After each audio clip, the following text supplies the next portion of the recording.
అది కూడా మాట్లాడట్లా. కానీ మీరు బాధ్యత తీసుకున్నారు. మీరు హైందవ ధర్మాన్ని కాపాడుతానని మీరు బాధ్యత తీసుకున్నప్పుడు కాపాడాల్సిన అవసరం మీ మీద ఉంది. బోర్డుని మీరు స్థాపించారు, మేము స్థాపించాల. తప్పులు జరిగినాయి. తప్పులు జరిగితే వైఎస్ జగన్ గారు ఏం చెప్పాలి? ఒకవేళ నాకు తెలియకుండా మేము ఆయన బ్లేమ్ చేయట్లా. కానీ మీ ఆధ్వర్యంలో జరిగింది, మీరు కాన్స్టిట్యూట్ చేసిన బోర్డు వల్ల జరిగిన తప్పిదాలు ఇవి. మేము ఇవి కనుగొన్నాం. ల్యాబ్ టెస్టులు ఇవన్నీ మేము ఆటలాడతామా? ఇవన్నీ బాధ్యత లేదా? కనుక చాలా బలమైన సనాతన ధర్మాన్ని పాటించేవాడిని. దాకా మా ఇంట్లో రామనామం ఉండేది, రామ జపం ఉండేది మా ఇంట్లో. అలాంటి రామభక్తులం మేము. కానీ రామతీర్థం విగ్రహాన్ని, రాముడి విగ్రహాన్ని శిరచ్ఛేదం జరిగినప్పుడు ఒక సగటు సనాతనవాదిగా, సగటు హిందువుగా బయటకు వచ్చి చాలా గొడవలు చేయగల సత్తా ఉన్నవాడిని గుర్తుపెట్టుకోండి. ఇది ముఖ్యంగా వైసీపీ నాయకులకి, నన్ను విమర్శించే దేశ యావత్తు నన్ను విమర్శించే ప్రతి ఒక్కరికి తెలియజేస్తున్నా. గొడవ పెట్టుకోవాలంటే చాలా బలంగా గొడవ పెట్టుకోవాలి. కానీ నాది పేదవాళ్ళ కష్టాలు, క్రిమినలైజేషన్ ఆఫ్ పాలిటిక్స్, వీటి మీద మేము మాట్లాడతాం. వీటి మీద తప్పించాం. ప్రజలు బాగుండాలి, కాన్స్టిట్యూషన్ వాల్యూస్ని అప్హోల్డ్ చేయాలి, రాజ్యాంగం బాగుండాలి, వీటి కోసం తపన పడేవాళ్ళం. కానీ సెక్యులరిజం పేరు మీద, secularism is not one way, it's two way. Secularism అంటే కూర్చోబెట్టి ఒక్క సైడ్ నుంచి వచ్చేది కాదు, అన్ని సైడ్ నుంచి రావాలి.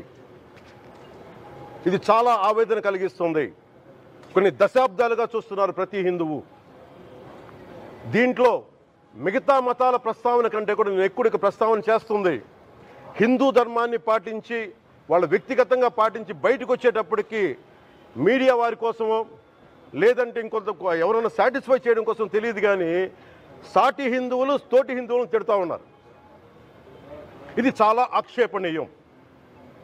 దీంట్లో నేను ముస్లిమ్స్ నిందించట్లా, అది క్రిస్టియానిటీ నిందించట్లా, కానీ బాధ్యత తీసుకున్న హిందువుల్ని నేను నిందిస్తున్నాం. బాధ్యత మీది. మీరు యథాలాపంగా వచ్చి ఇది పొలిటికల్ పదవులు, విగ్రహాలు పోతే మేము ఇల్లు కట్టుకుంటాం, వాకిళ్ళు కట్టుకుంటాం, ఏం మాటలవి? ఇదే మీరు మస్జిద్లో జరిగితే మాట్లాడతారా? మస్జిద్లో ఇలాంటి అపవిత్రం, ఒక చిన్నపాటి చోరీ జరిగితే ఇలాగే మాట్లాడతాం. ఎందుకంటే మీరు మాట్లాడరు, ఓట్లు కదా అక్కడ. కానీ హిందువులు మాట్లాడితే హిందువులు అందరికీ ఎవరు పట్టించుకోరు. ఇక్కడ మా వేదన ఉండదా? మౌనంగా ఉన్నామంటే బాధ లేదనా? కోపం రాదనా? ఈ రోజుకి కూర్చొని చూడండి ఏం మాట్లాడుతున్నారో వాళ్ళు. ఆయన వాళ్ళ లాయర్ అంట, ఆయన ఎవరు, ఏజీపీ అంట, పొన్నవోలు సుధాకర్ రెడ్డి గారు. సనాతన ధర్మాన్ని జోలికి రాకండి. తప్పు జరిగితే తప్పు జరిగిందని ఒప్పుకోండి, లేదా మాకు సంబంధం లేదని చెప్పండి. అంతేగాని మళ్ళీ అడ్డగోలుగా మాట్లాడితే ఎవ్వరం క్షమించం. ఇక్కడ మీరు కూడా హిందువులే. పొన్నవోలు సుధాకర్ రెడ్డి గారు, మీరు హిందువులే. నోటికొచ్చినట్టు మాట్లాడకండి. తమాషాలుగా ఉందా మీకు? సరదాలుగా ఉన్నాయా? మొన్న ప్రకాష్ రాజ్ గారు మాట్లాడారు నా మీద. అరే నేను మాట్లాడుతుంది ఒక హిందువులు అపవిత్రం గురించి మాట్లాడుతున్నాను. ఇందులో ప్రకాష్ రాజ్ గారికి సంబంధం ఏంటి? ఇందులో నేను ఇంకొక మతాన్ని నిందించానా? ఇస్లాంని నిందించానా? క్రిస్టియానిటీని నిందించానా? అపవిత్రం జరిగింది, ఇలా జరగకూడదు, ఫుడ్ అడల్టరేషన్ జరిగిందని మాట్లాడుతుంటే దీన్ని గోల చేయకూడదంట. అంటే తప్పు జరిగినప్పుడు మాట్లాడకూడదా? ఒక అపవిత్రం జరిగితే మాట్లాడకూడదా? దేవతా విగ్రహాలను శిరచ్ఛేదం చేస్తే మాట్లాడకూడదా? ఏం పిచ్చి పట్టింది ఒక్కొక్కళ్ళకి? ఎవరి కోసం మాట్లాడుతున్నారు మీరు? ప్రకాష్ రాజ్ కూడా చెప్తా ఉన్నాను, నాకు మీరంటే గౌరవం. I have extreme respect for you. కానీ when it comes to secularism, Prakash Raj garu, it's a two way, not one.